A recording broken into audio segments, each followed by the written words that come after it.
Well, welcome everybody. Thank you for joining us here today at this very special event for Holyoke Farms and Maloney Properties and the Whiting Farms Tenants Association.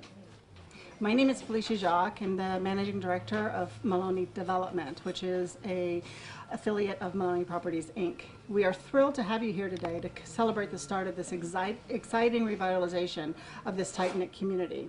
I am joined here by Governor Baker, Mayor Morse, and Mark Teeden, Vice President of Multifamily Programs at Mass Housing, who represent some of our great partners and the support we have gotten for this very special project. I also see other folks in the audience that I'd like to take a moment to recognize. Some of our other partners and advocates that are also in attendance today would like to say thank you to Rep. Vega,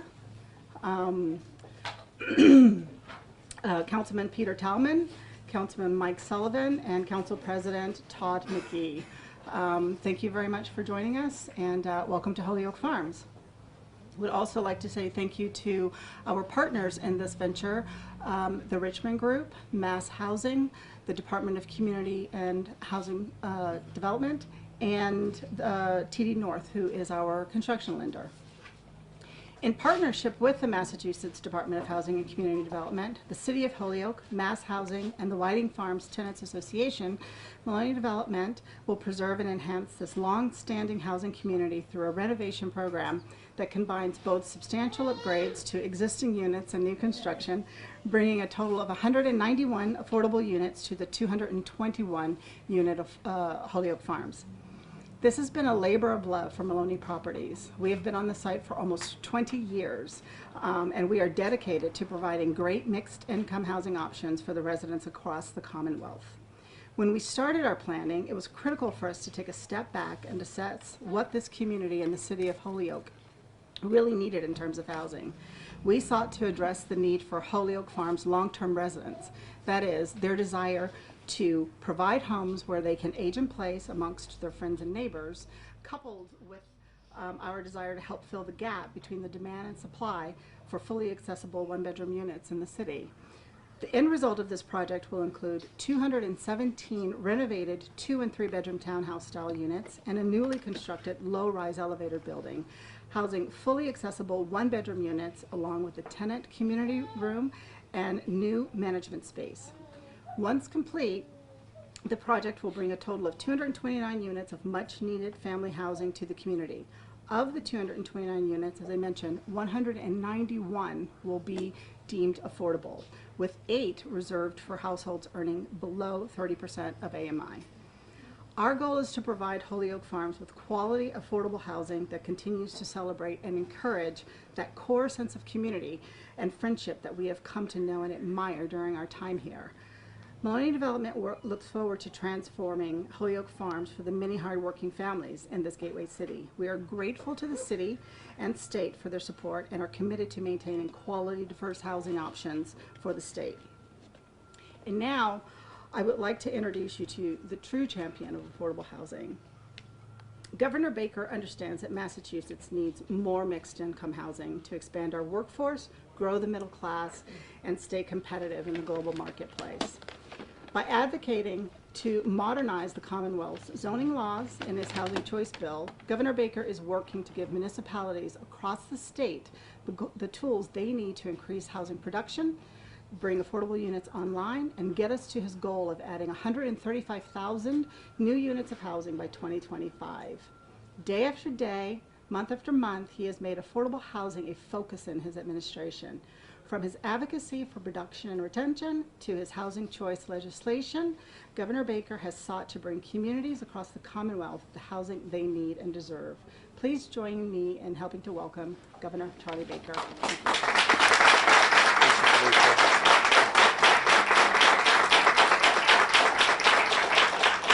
Thank you very much, Felicia. Let me just start, first of all, by saying how happy I am to be here today, to be part of this opportunity to transform this community based on the vision that was developed by all of you and by the community to sort of create the framework for the next 30 years. And Felicia, I appreciate you talking a little bit about the Housing Choice Bill. over the course of the first 4 years of the Baker-Polito administration, we put almost $1 billion to work on affordable and workforce housing here in the Commonwealth. I think it was the largest spend on certainly commitment. Ultimately, it will be a spend. It doesn't all get spent in 4 years, but certainly the largest 4-year commitment in state history around affordable housing and workforce housing. A big piece of that went to both preserve existing affordable housing and also to create new opportunities for affordable housing here in the Commonwealth. And I signed the largest housing bond bill in state history in the summer of 2018.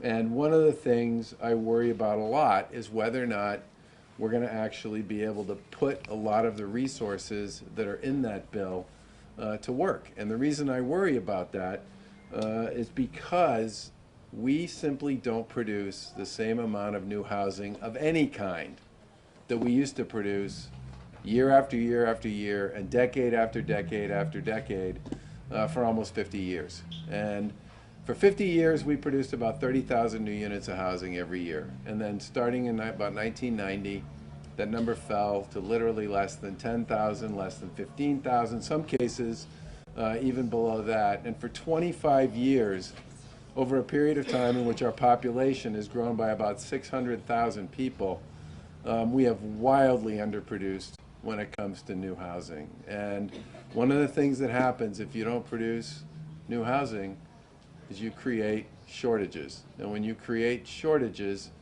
you don't have a lot of inventory. And when you don't have a lot of inventory, everything that gets to the market gets bid up dramatically, and that pushes people farther and farther away from where they want to live to where they can afford to live. And the other thing that happens is we choke off the ability of local communities to basically reimagine their housing stock and their communities generally. Now, why is that important? Because once upon a time, the key ingredient to the vibrancy of any downtown in any community in the Commonwealth was retail. That was, in fact, the anchor. Well, guess what? The internet has something to say about whether or not you could continue to make retail the core element of your downtown. So communities need to be able to rethink and reimagine their communities, which means, among other things, creating housing, office space, hospitality, some retail, but to really be able to invest in this whole idea of live, work, and play. And that's for young individuals. It's for seniors who raise their families in a community but don't want to live in a single family house anymore and would like to live somewhere where they can walk to get a cup of coffee and not have to shovel the driveway. And to create possibilities and opportunities all the way up and down what I call the stack: affordable housing, workforce housing, senior housing, mixed-use housing, transit-oriented development. And for the past several years, I have watched literally quarter over quarter, year over year, thousands of units of housing of all kinds that got a more than 51% approval by the authority in their community that was designated to make this decision, and they failed. And they failed because in Massachusetts, you got to get a 2/3 vote to move a housing project forward. Now, if you have a city council that has 11 members, 66% of those 11 members isn't 6-5, and it's not 7-4, it's 8-3. If you have a 5-member board, 3-2 doesn't get you there. You got to get to 4-1. And if you get 52% or 55% or 61% of the vote out of your town meeting, where more than half the people who attend that town meeting affirm a decision to move forward on a housing project, that's a no vote. And every year, all over the Commonwealth, for the past 20 years, people have been getting more than 50% of whoever it was that they need, sometimes more than 60%, to create housing of all kinds. And they fail, because you got to get to 2/3. Now, I've been around the public sector for quite a while. I served in state government in the 90s and obviously came back because I have this unique opportunity that I'm terribly grateful for to serve as governor. In the 90s, people were talking about the impending housing crisis in Massachusetts. There were reports written by academics at the end of the 90s and the first part of the 2000s that said there was a housing crisis in the Commonwealth. That was 20 years ago. Nobody disputes the fact that we have a problem. Nobody disputes the fact that we don't have enough housing for young families. We don't have enough housing for young people. We don't have enough transit-oriented development. We don't have enough housing for seniors. We don't have enough affordable housing. We don't have enough workforce housing. We've made it very hard for communities to figure out how to create that next act on their downtowns. Everybody agrees it's a problem. But for 20 years, we haven't done anything about it. This is a great state. It's filled with great people. There are lots of people who want to live here. But to make it possible for those people to live here, we need to produce a lot more housing. And it's my hope that this year will be the year, working with our colleagues in the legislature, that we will get this done. So that everybody in Massachusetts, whatever they're looking for and however it works for them, will be able to find a place they can call home. But today is about home here. And we are thrilled to be part of the team that's worked with all of you and with others to create the next act with respect to this community. And I can't wait to come back. Lyman Terrace, we did this a few years ago. We came out, we had the ceremony to break ground. That was great. But the best part was when we got to come back and see the units that have been produced as a result of the work that was done in the meantime and had a chance to actually cut the ribbon on the new buildings. And that's what I'm looking forward to. Now, you need to get this done before the end of my term, okay? So I'll have the opportunity to come back and be part of that glorious day. Congratulations to all of you for your work on this.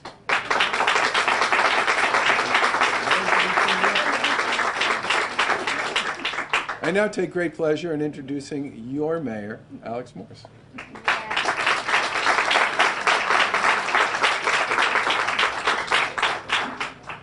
Well, thank you, Governor Baker, for being here in Holyoke, and the governor throughout his tenure has been no stranger to Western Mass and no stranger to the city of Holyoke, particularly on issues of housing. And I just want to thank you, Governor, for your continued commitment to housing here in the city. He alluded to Lyman Terrace, and we were very lucky to kick off phase 2 of that project just a few weeks ago, and so shovels are back on the ground, and we will have yet another ribbon cutting when phase 2 opens up there. And that was a project that many people said was not possible, because I took office in January 2012, and it was actually slated for demolition. 450 residents who had called that neighborhood their home for generations were poised with the real possibility that they would be displaced and in need of finding a place to live. And we made a commitment back in 2012 that we want to make sure that when we grow Holyoke, we improve the economy, we improve the housing stock, that everyone that has called Holyoke home for generations, the family, the neighborhoods, the neighborhood amenities, the environment, the familial connections, the friends, you deserve to be able to stay in the neighborhood where you want to stay without being displaced, without being excluded from that growth and progress we make in the city of Holyoke. And the governor alluded to those challenges around the state, and we continue to have those challenges here in Western Mass and Holyoke as well. And as we do improve and we do promote growth here, we want to make sure that no one is displaced or having to make a choice to leave their neighborhood, and particularly leave the city as we reinvest in our housing stock. And so we saw that in Lyman Terrace, and we're seeing that today at Whiting Farms and at Tokeniki. And I want to thank Felicia and the entire team at Maloney Properties for this longstanding commitment to this property. We started these discussions many years ago, and as I said at the onset, anything worth doing oftentimes takes time, and that is certainly the case with the addition and renovation and new construction happening here at Whiting Farms. And so we'll see improved units, improved housing stock for people. We'll see one-bedroom units for people for the first time here at this property. And we'll also see improved access for people with developmental and physical disabilities.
the Hager Clothing Company. We appreciate Hager's strong partnership and support as we present the first of 3 exclusive Hall of Fame mementos recognizing the class of 2019 storied achievements, the first of which is their Hall of Fame jackets in the distinctive Naismith orange color. In just a few moments, we will meet the class of 2019 on the eve of their enshrinement day and get their thoughts on this occasion that celebrates their remarkable careers in the great game of basketball. Before I do that, I want to mention 2 very exciting things that are happening here at the Hall of Fame over the next several months. The first is that truly through an act of Congress led by our own Massachusetts Congressman and Chairman of the Ways and Means Committee, Richard Neal, the United States Mint will be producing 3 commemorative coins that celebrate the great game of basketball invented right here in Massachusetts. These coins will reflect the game's global reach and broad, inclusive, and diverse makeup of players, coaches, and fans, and will be available to the public in April of 2020. Tomorrow night, live during the enshrinement ceremonies, the magnificent artwork for these exclusive coins, and I'm thinking, I was told that it would be the Baseball Hall of Fame coin would be shown on the screens. They did that about 5 years ago, and that's a beautiful coin. Ours will be more beautiful than theirs. But tomorrow night during the enshrinement ceremony, we will unveil for the first time ever on live TV the designs for our coin. We will have the artists, the 2 artists on the 2 sides of the coin.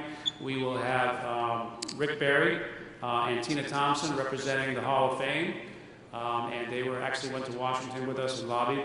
And we will have also tomorrow night the director of the United States Mint, David Ryder, who's with us today. Director Ryder, where are you, sir? If you'd stand up and just wave, there you are. We have had such a pleasure working with the United States Mint. I think we both learned a lot back and forth about coins and marketing, and we're really applying sports marketing principles to coin marketing, and we're having a pretty good time, and your staff is stellar. Really enjoyed it. So we look forward to seeing you on stage tomorrow night when you unveil those 2 new designs. It'll be very, very exciting. So commemorative coins such as these are sold to coin collectors and, of course, basketball fans, and a small premium is priced into the coins, and that will benefit the Basketball Hall of Fame and the many programs that we do locally and nationally. Now, secondly, as you may have seen upon your arrival, we have been under construction here at the Basketball Hall of Fame. While the outside refinishing of our signature dome is obvious, a little less obvious is the work that we're doing on the inside. Last year, this time, enshrinement was our launch point for our new lobby, our new theater, our new signature film, and just a few days ago, we opened up Phase 2, which is our new Hall of Honor up on the 2nd floor.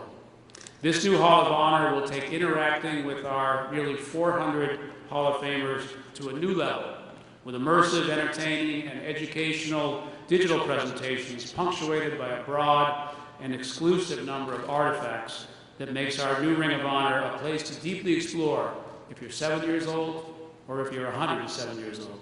It's designed for all fans. The new Hall of Honor, we're seeing it right now, that is a live shot. I feel like the weather guy now in the hurricane, center of the hurricane, but this is actually a live shot upstairs on the 2nd floor of our new Hall of Honor. And we're going to have the breakouts there after this press conference, but at 3:30 it will be open to the public, so I certainly would ask that you go up and see it. It is absolutely a wonderful way. I know Bill Walton in the back of the room. You give it a thumbs up? Awesome, man. We had a wonderful visit. Great. So by this time next year, June 2020, certainly for enshrinement next year, both inside and out, the Hall of Fame will be renovated 100%. So a total changeover to the experience, and the changes will be spectacular. Moving on, this Saturday night, the world of basketball turns its focus to Mohegan Sun, who hosts our exclusive induction celebration in their beautiful facility in Uncasville, Connecticut, the time when the class of 2019 are presented their Hall of Fame rings, expertly designed and crafted by Barron Championship Rings, our official ring partner. A night at Mohegan Sun is the ultimate culmination to our 3 days of enshrinement festivities, and we mark the great partnership we have with Mohegan Sun in our new lobby area, as you see as you came in, the Mohegan Sun Tip-Off Pavilion. Mohegan Sun very graciously and generously donated to our very successful capital campaign, which has all of this construction happening around us, and we're positioning ourselves to be the world's finest sports museum by far in the future. I want to express our deep appreciation of Mohegan Sun and acknowledge Ray Pino, the president of Mohegan Sun, and Dave Martinelli, the VP of Marketing for Mohegan Sun, our great partners. And I do believe Mr. Pino would like to come up and say a few words. Come on up, Ray. Thank you.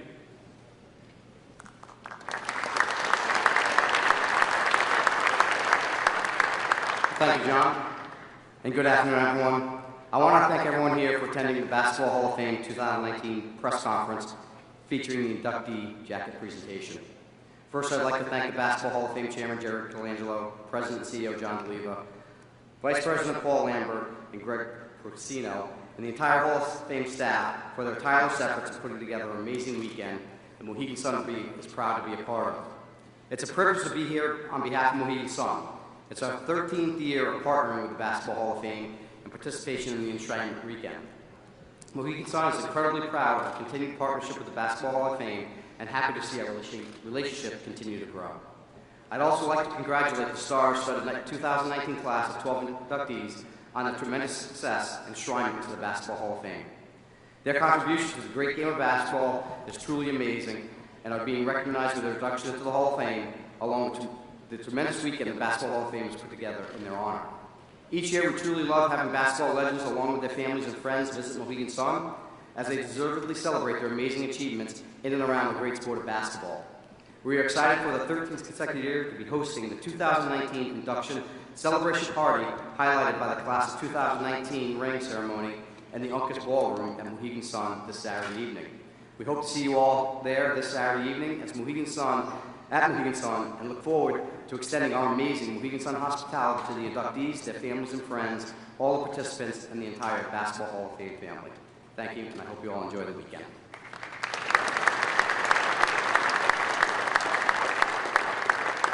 Thank you, Ray. A wonderful partnership. I think we're in our 12th year, and we've got, I believe, 10 more to go. So it's a bond that has really forged itself very strongly with Mohegan Sun, and we appreciate it.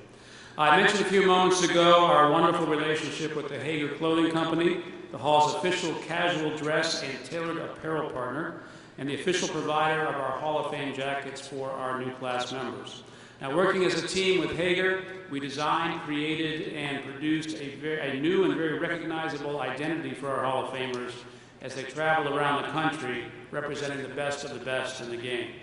It was important to make sure Basketball Hall of Famers have a unique and distinctive appearance that stands out in a crowd to match and celebrate the many accomplishments of our Hall of Famers on and off the court. Today, our new class members will receive the hallmark Naismith orange color and design of our exclusive Hall of Fame Hager jackets. In this regard, Hall of Famers will look their best and stand out wherever they go.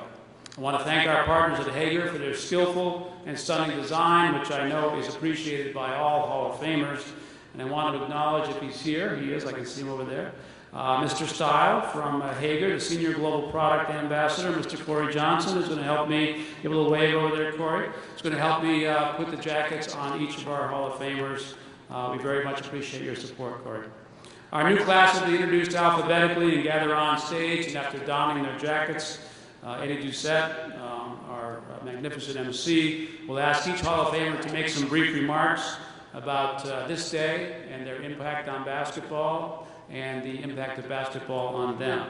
After each has spoken, we will assemble a group photo here, so if you want to get a photo, certainly that will happen, and we'll make sure that everybody gets an opportunity to do that. We will go upstairs in the new honors ring, the Ring of Honor, to have our breakouts, but at 3:30 it'll be open to the public, so you can come in and see our new facility up there. So, our new class is lined up, they're ready to go. I know Eddie's ready to go, I can hear him back there. And thank you all for being here. Thank you all for your support of the Hall of Fame, and very much enjoy this wonderful Enshrinement Weekend of 2019. Thank you.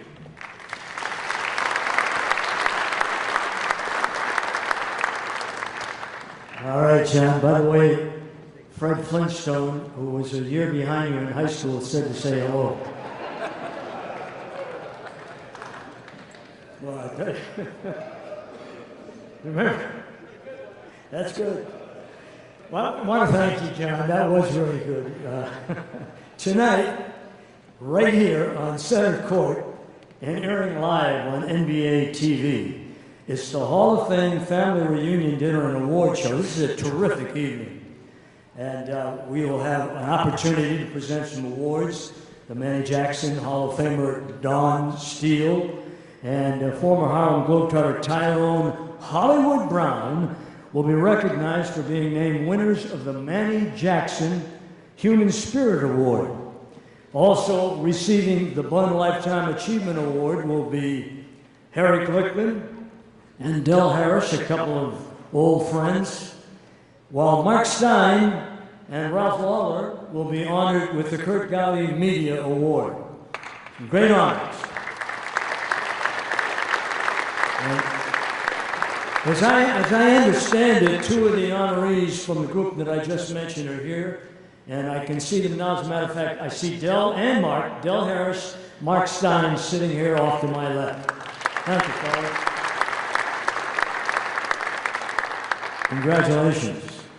Well, now it's time to meet our very special guests of honor, the outstanding class of the Basketball Hall of Fame for the year 2019. Our first two class members will be recognized posthumously. This Brooklyn native played his collegiate ball at Colgate before joining the New York Knicks in 1947, where he led the team in scoring for 7 straight seasons. He was a 5-time All-Star, and he was recognized as one of the league's premier guards throughout his 13 years in the league. He ended his career helping the Boston Celtics win the NBA championship in 1962. He is now elected as a player by the Veterans Committee. Carl Braun. Representing Carl Braun is his daughter, Susan Braun.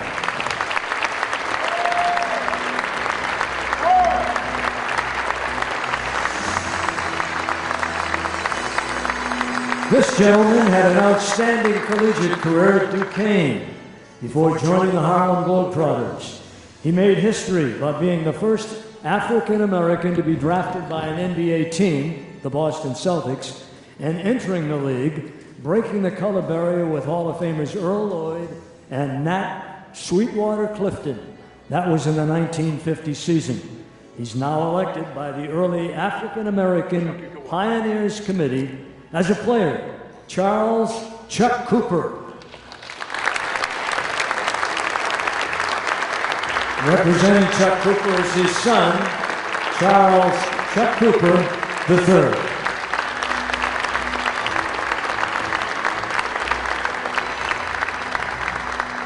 This New Jersey native followed his collegiate career at North Carolina A&T.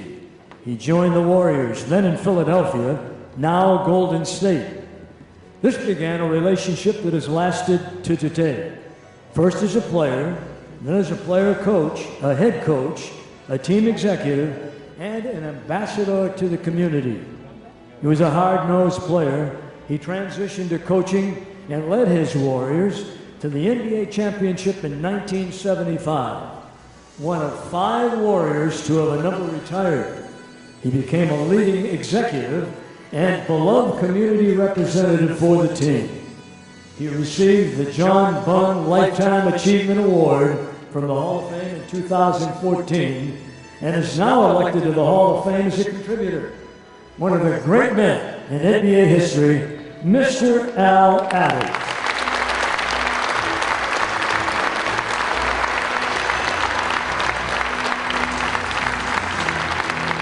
One of my favorites, Al Adams.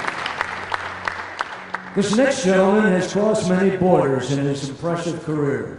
He played first in his native country, that would be Yugoslavia. That's where he was recognized, incidentally, as one of the most talented, versatile big men in the game. He joined the Los Angeles Lakers in 1989 and continued his 16-year NBA career with the Hornets and the Kings before returning to the Lakers. He led his national team to great success through FIBA and international tournaments, and was recognized as one of FIBA's 50 greatest players in 1991. His number was retired by the Kings, where he now serves as the Vice President of Basketball Operations. A great teammate, he won the NBA J. Waller Kennedy Citizenship Award in 2000, and he's now elected by the International Committee as a player. Vlade Divac.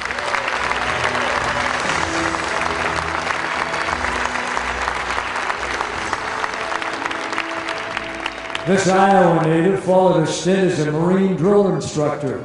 He had a successful college coaching career, qualifying twice for the NCAA tournament. Moving to the NBA coaching ranks, he began his outstanding career taking over franchises in transition and always building winning programs. He finished his career ranked 5th among all NBA coaches with 944 wins, including 3 straight 60-win seasons. A 2-time NBA Coach of the Year, he led the Boston Celtics to an NBA title in 1981 and subsequently won the Chuck Daly Lifetime Achievement Award for coaching. Elected by the North America Committee as a coach, Bill Fitch. Unfortunately, Coach Fitch was unable to join us. However, representing him tonight, his son-in-law, Ron Colville.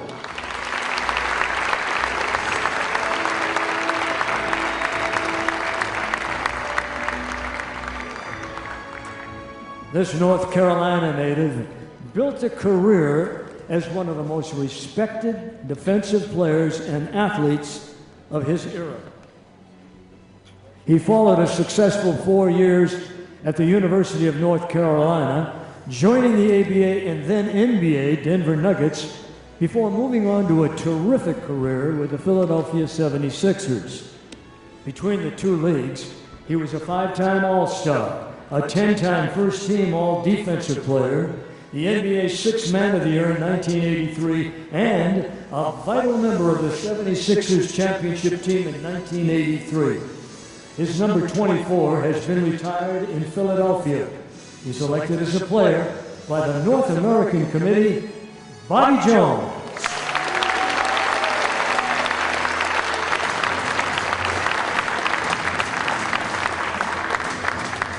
And when they talked about lockdown, they talked about Bobby Jones, believe me. He was a major contributor to the resurrection of the University of Arkansas basketball program, helping lead the Razorbacks to the NCAA Final Four in 1978. The following year, he was drafted 5th overall by the Milwaukee Bucks, and he'd go on to become an impact player for the next decade. One of the fiercest defenders in the game, he took home back-to-back NBA Defensive Player of the Year awards and was selected 4 times to the NBA All-Defensive First Team. He was also a potent offensive threat, averaging over 20 points per game in 4 consecutive seasons. This 5-time All-Star is now elected as a player by the North American Committee, Sidney Moncrief.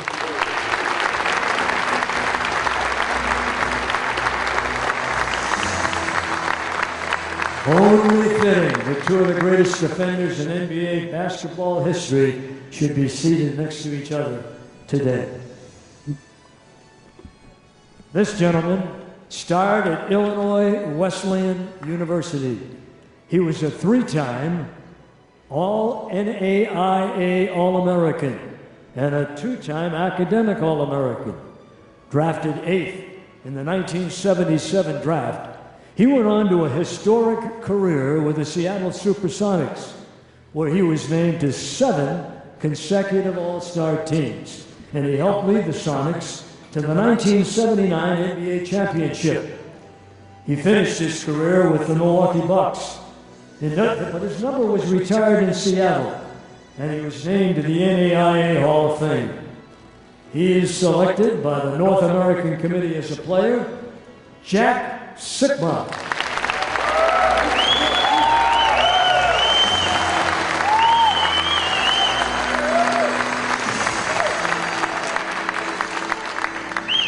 Quite a fan club, Jack. Led by Hall of Fame coach John Mcclendon, this unforgettable team from a small college made history by winning back-to-back championships, a first on any level of collegiate play. Known for their fast-breaking, extremely disciplined play, the team dominated their opponents with a high-scoring and smothering defense. Led by John Rabbit Barnhill and Dick Fallback Baby Barnett. The team also broke important social barriers as they traveled to national tournaments and helped break down the walls of segregation. Now renamed Tennessee State, they are now elected to the Hall of Fame as a team. The Tennessee A&I Championship teams of 1957 through 59. Representing that team is Dick. One more time, I'd love to see him do it. Fallback Baby Barnett.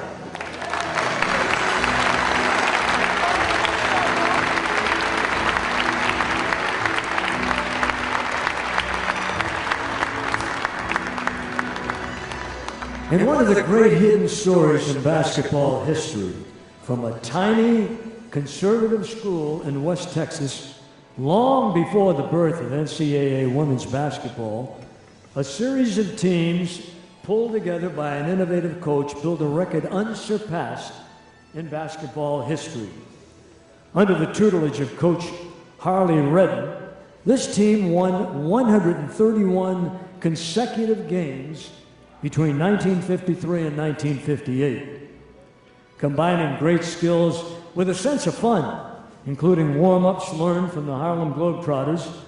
This team would win 19 national championships and produce 130 All-Americans between 1948 and 1982. Elected by the Women's Veterans Committee as a team, the Wayland Baptist Flying Queens.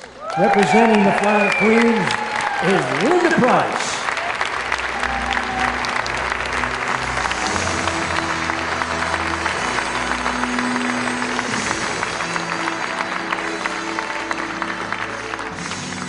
Well, that's some record, isn't it? This Texas native was a two-time All-America at a Louisiana Tech. While there, she helped lead her team to the national championships, and in 1988, they carried away that trophy. Following an outstanding international career in Italy, where she was a six-time All-Star, France, and Russia, where she won 2 championships, she became one of the original stars of the WNBA, playing for the New York Liberty. She was a 5-time WNBA All-Star, a 2-time Defensive Player of the Year, led the league in steals twice and in assists in 1997. She also found time to play for USA Basketball, winning a gold medal in 1988. Always a fan favorite. She was enshrined in the Women's Basketball Hall of Fame in 2010 and is now elected as a player by the Women's Committee for the Naismith Memorial Basketball Hall of Fame in 2019. Teresa Weatherspoon.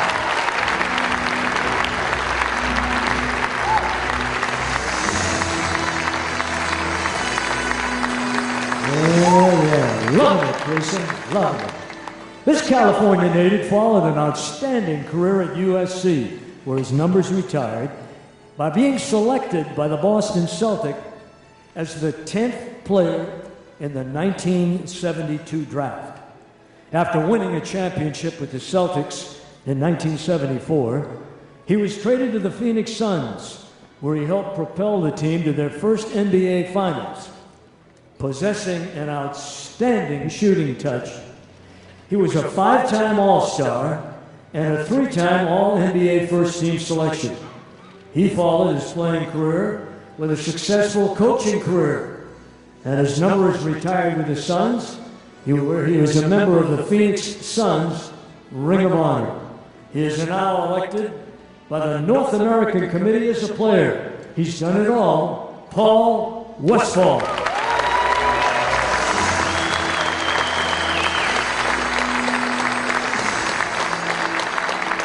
Ladies and gentlemen,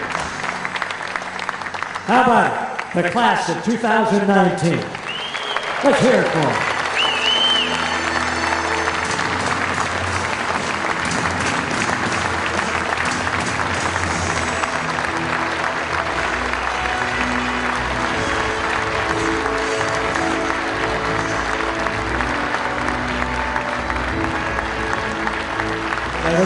Everybody there except Fred Flintstone. He made the whole group go around. Well, now we'd like to get their thoughts. So if we could impose upon you a little longer, we'd like to hear your thoughts on this very special day, what it means to you and your family.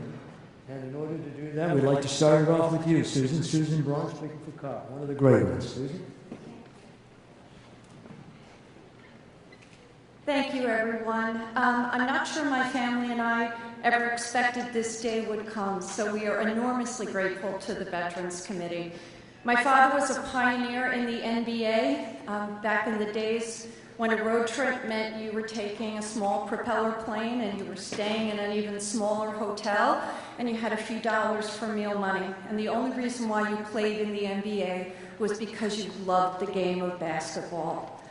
I only wish my dad was here. It was a little overwhelming seeing the videotape because I know it would be so meaningful to my father to have his career acknowledged in this way. Thank you so much.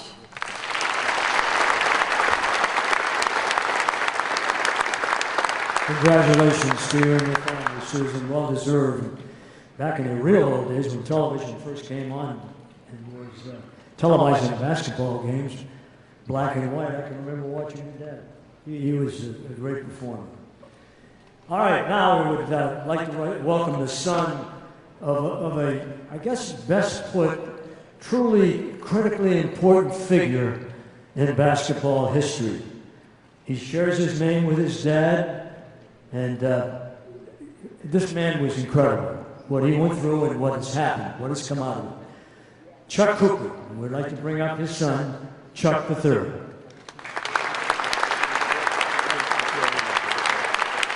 Thank you.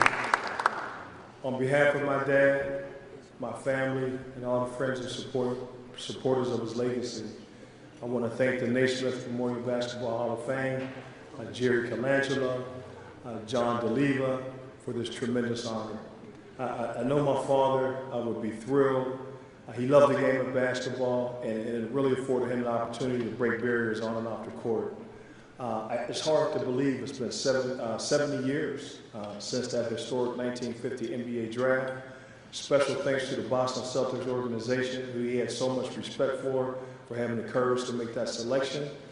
And it really is an honor that we're able to continue his legacy to provide educational opportunities through the work of the Chuck Cooper Foundation. Thank you very much.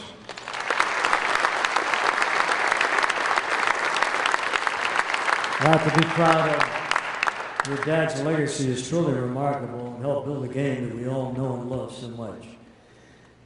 Now I want to welcome to the podium one of the beloved figures, not only in the NBA, but certainly amongst the Golden State Warriors, and a man that I've known for many, many semesters. I can't remember how many gift certificates for none but shoes I gave out to this man for doing interviews over the years. But he wore them well, and he's here again looking good tonight. Al Adams.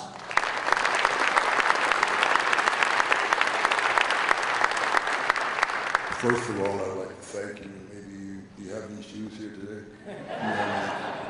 First of all, I'd like to thank you all for being here, but it's very important for me to have my wife here.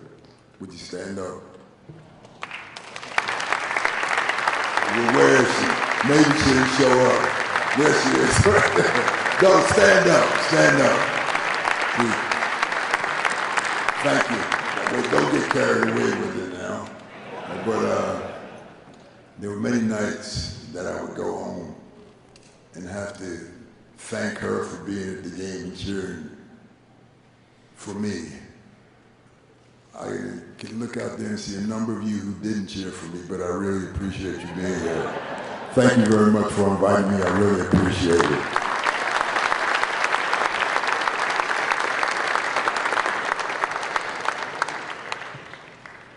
A voice just like Barry White. It's the Barry White of the NBA. There you go.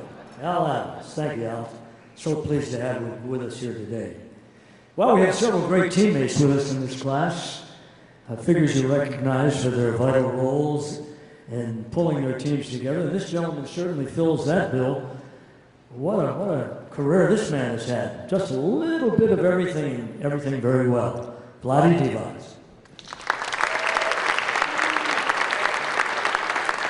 Thank you. First of all, I would like to congratulate the class of 2019. It's a big honor for all of us to be here, especially me.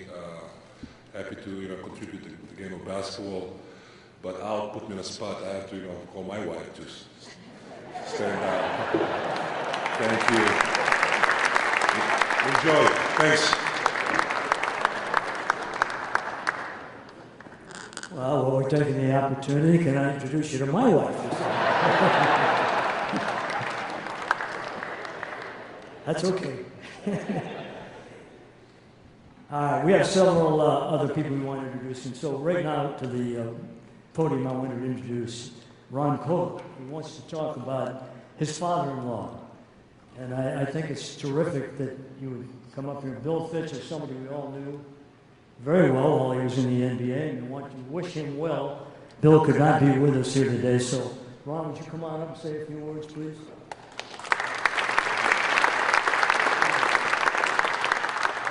Those that are familiar with my father-in-law, Coach Fitch, know that it'd be hard what he might say today, but he's incredibly honored and humbled to be included in the Naismith Memorial Basketball Hall of Fame. I think it exhibits a crown jewel on a remarkable career.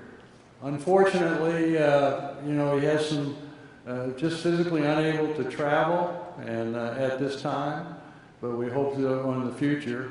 And my presence wouldn't be here without his beautiful daughter, Marcy Ann, who has happened to be my beautiful wife for 23, 24 years, so 25. Typical male.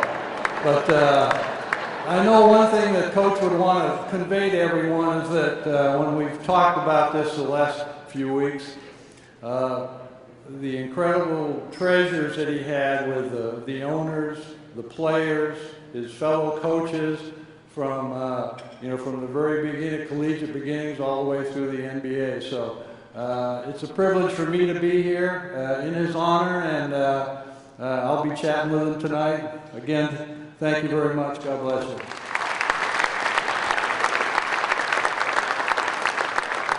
Thank you, Ron. Your father-in-law is a wonderful man, wonderful coach. Make sure and tell him we all said hello. And I think that because we're getting all the mentions for the wives, we need to set up another row of chairs and bring the ladies up here so we can hear from them.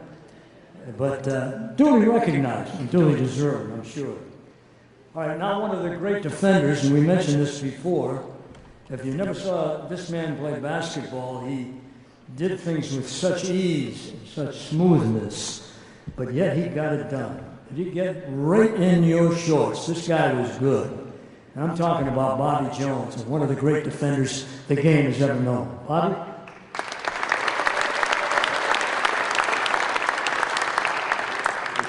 It is a privilege and an honor to be sitting here with these outstanding men and women. Something I could never have envisioned in my life. I certainly want to recognize, as Al did, and Vlade, my wife, this is the first time in 45 years that this has been more of a day for me than for her, because this is her birthday. So my wife, Tess, please stand up. And what a blessing she's been. Thank you so much.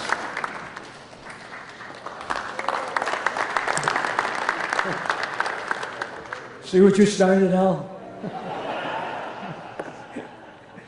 Boy, this is turning out to be fun. Everybody gets a shot today, right? Bobby, real proud of you. Very nicely done. Now I'd like to welcome another one of our great defenders to the microphone. I had the opportunity for many, many years to do NBA games, 40-some, whatever it was. And one of the gentlemen that I had the privilege of being able to call his games, and for most of his career, was this next gentleman we're going to bring up. And I have to tell you that of all the people that I've seen in the game, that we were together a long time and every day, I never saw anybody that was better prepared than this gentleman. You walk in the locker room and you took a look around, nobody was more fixed on what they had to do than this man. And he showed it when he got on the floor. I'm talking about Sidney Moncrief.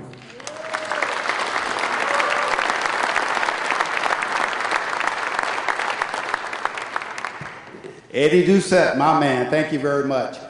Takesha, you have to stand, because if you don't stand, you'll ask me later tonight, why didn't I introduce you? So, Takesha, my wife, want to introduce her. And also I want to give a shout out to a guy that's brilliant basketball mind. He was my coach in Milwaukee, Dale Harris. Stand up, please, again. Thank you. You're not my wife, but I want you to stand up anyway. But we know that we all played this game because we love this game. And I'm just really fortunate to be here on behalf of the University of Arkansas and Milwaukee Bucks. Thank you all very much.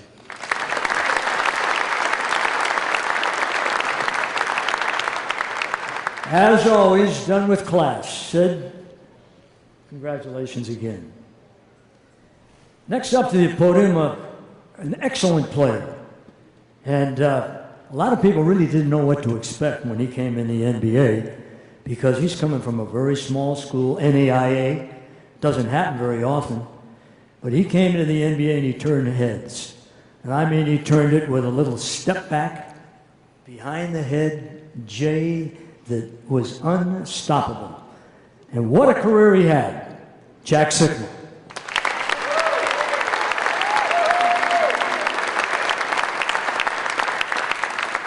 Thanks, Eddie. You'll be able to tell how exciting my wife is to get in the spotlight, but Al, you started it. My wife, Sean. And then Sydney doubled up, Coach Harris.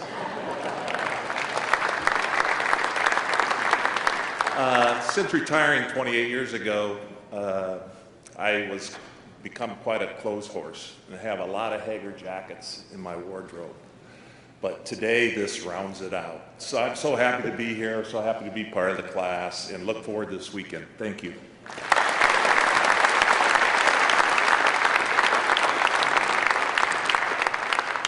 And look what you did for all those people back home who are here, getting out of that small town just to come out and see you, Jack. Very good. Congratulations to you.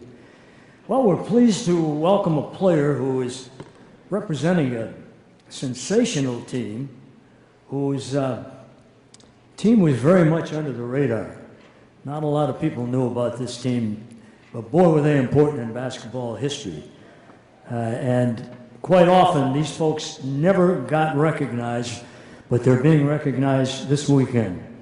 Representing the Tennessee A&I championship teams of 1957 and 59, Mr.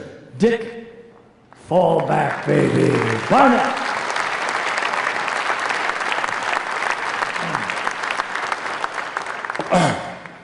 I'd like to take this moment to, particularly you've got a number of young people in the audience. When I was a young man, basketball was my mistress,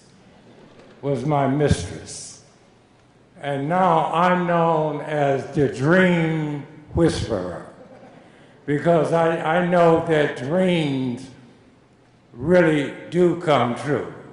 One of the things that really perpetuated my dream, and I want to tell you about some of the interrogatories that has affected my life.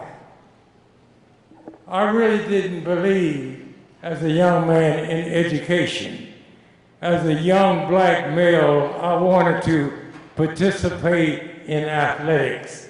So I went to Tennessee State, and I left Tennessee State without a degree. Now, let me give you guys a lesson. And I must tell, I'm Dr. Dick Barnett now. Okay,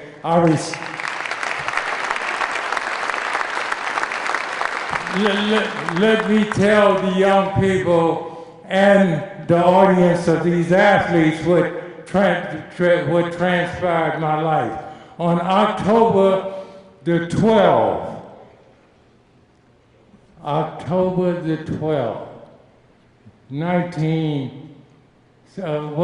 62, I ruptured my Achilles tendon at Madison Square Garden. The chickens came home to roost, and the trainer walked in and said, "Dick Barnett, you might not play any more professional basketball." I was lying on the trainer's table, and I was thinking, if I can't play any more professional basketball, what am I prepared to do? I made a transitional decision at that time. I said, I better go back to school and get ready for the future. I've been able to turn my dream into a lifelong adventure, being a professor at St. John's. I've written 23 books. I've lectured all over the world about education and dreams and the limitless dimensions of human possibility. Let me tell you one more story, and it will be very brief. On my graduation from high school, there were 350 students that went to the senior prom, and I was the only one that did not go. Contiguous to an inside gymnasium where the senior prom was taking place, when my high school classmates, the girls with their corsages and the boys with their rented tuxedos, at 5 o'clock went into the senior prom, and they came out about 10 o'clock. I was still on the court by myself, playing against the ghosts of tomorrow and the shadows of the future.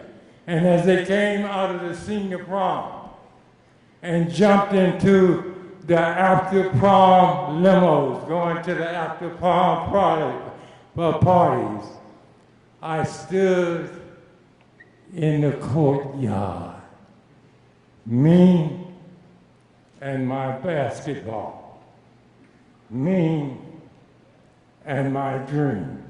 And as the last limousine pulled away, and as the darkness began to overtake me, and as the loneliness began to consume me, I still felt sanguine, which means optimistic, because I felt my dream and we had a rendezvous with destiny. Thank you very much.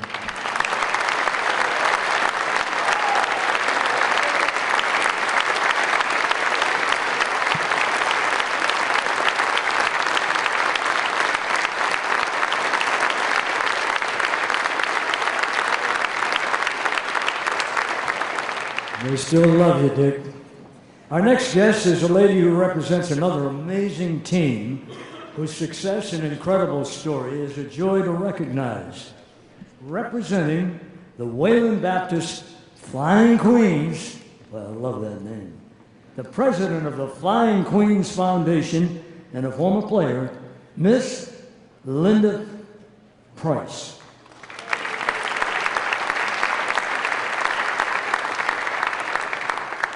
Thank you. It's quite an act to follow. I just want to say thank you, and I'm just very privileged to be here to accept this award on behalf of Wayland Baptist University, which the Flying Queens would not exist without the Wayland had the foresight to start giving scholarships to women, which was unheard of in the early 1950s. And then, of course, the award goes to the Flying Queens of 1948 through 1982, who set records that are unparalleled today and really laid the foundation for what the great game of basketball for women has become today. So I have more than just my husband here of 51 years. We have all kinds of honorary queens. We have the president, Dr. Bobby Hall, and we have all of the Flying Queens that could get here from all parts of the nation. Coaches, I think Coach Wilson is the only coach that made it, but I would like for you guys to stand because this is for you.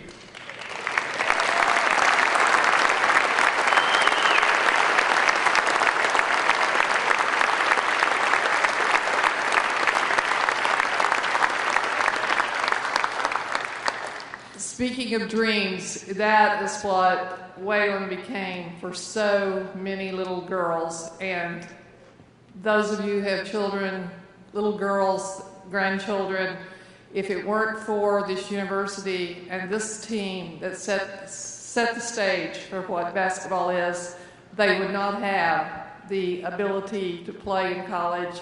And I think we played a part in the creation of Title IX in the early 1970s, which gave equality to women. And for that, I thank you. Go Flying Queens.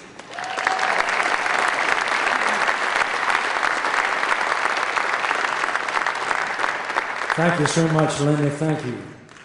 Yeah, we finally got, husband finally gets some recognition too. That was very nice.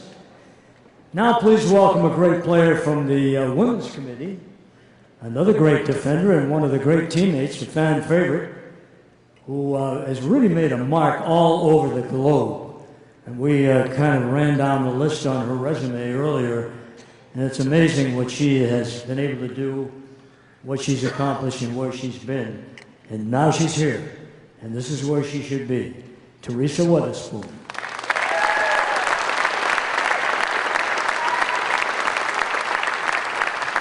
Thank you to everyone who are here. Thank you to the hall, to the Women's Committee. This is my first time in this building, and what a great opportunity for it to be my first, to be with this wonderful class of 2019. We're going to enjoy it, and hopefully you guys enjoy it as well. Thank you.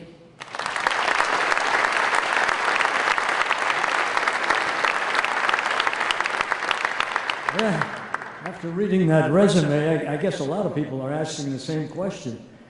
Why'd you take so long, girl? I mean, it took you too long to get here. But it's nice to have you with us. It really is. Wonderful for all these folks. And finally, Paul probably thought we were never going to get to him, but we finally made it. He's a great shooter, great player, great coach. Played with what they called at that time the Cinderella Suns. Took them to the 1976 NBA Finals. The same franchise that Paul led to the finals 17 years later as a coach. So he's got kind of an interesting and well-chronicled past as well. Paul Westphal.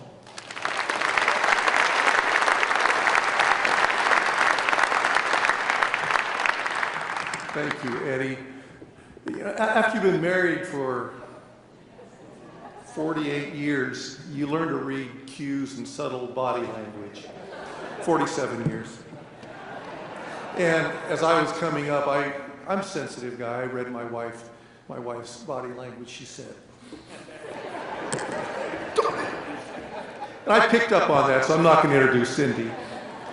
But I'm so thrilled that she's here. And I'm so thrilled to be part of this fantastic class. When you think about, I started playing basketball in my backyard, and my biggest goal was to be able to beat my older brother, who's 7 years older than I am. And I wasn't really able to do that until I got to the NBA. And so I'm glad he was a really good player, because I always had a goal out there. But to be a part of this group with all their diverse basketball, the road to get to where they are.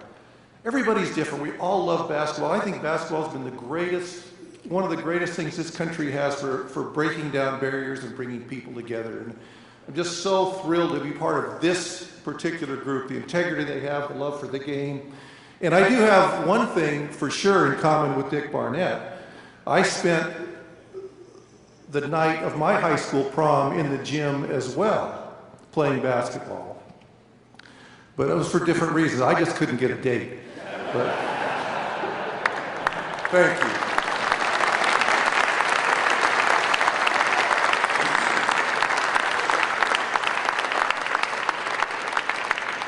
We're all having a hard time believing that, Paul. But, well, there's quite a group. By the way, City Moncrief just mentioned to me, and none of us knew about this, but certainly wanted to recognize the fact that he had an opportunity to play for a couple of great coaches, and another one that we didn't think was going to be here is here. So we want to acknowledge his presence, and if he would be kind enough to stand up, Sidney would appreciate it because he thinks the world of you. And I'm talking about Don Nelson, a Hall of Famer himself.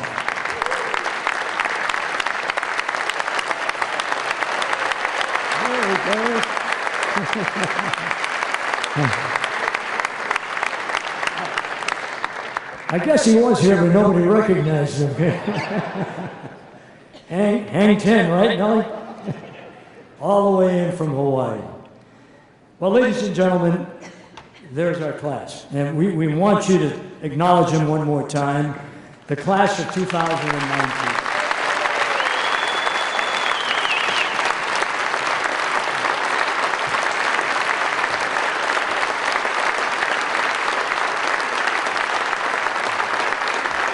All right, we're asking the class, as you can see, to step forward for a brief photo opportunity. And then the class will be available to answer questions for about 45 minutes, a little media session. Those of you who have been here before know exactly what we're talking about. We do have a friendly reminder, and that is tonight, be sure to tune in to NBA TV, NBA.com, and the app at 7:30 Eastern Time for the family reunion and awards dinner. And then tomorrow, the Red Carpet Show is live on NBA TV at 6:30 p.m. Eastern Time. And then enshrinement will follow that at 7:30. So, again, what an afternoon, huh? I mean, just great. I mean, great class, great crowd, great to see you all. And it all happened with the greatest game in the world, the game of basketball, at the world's finest sports museum, the Naismith Memorial Basketball Hall of Fame. If you're heading home, drive carefully. If you're staying with us, have a great afternoon and evening. And thanks again for joining us for this 2019 class press conference. Thanks again. Good afternoon.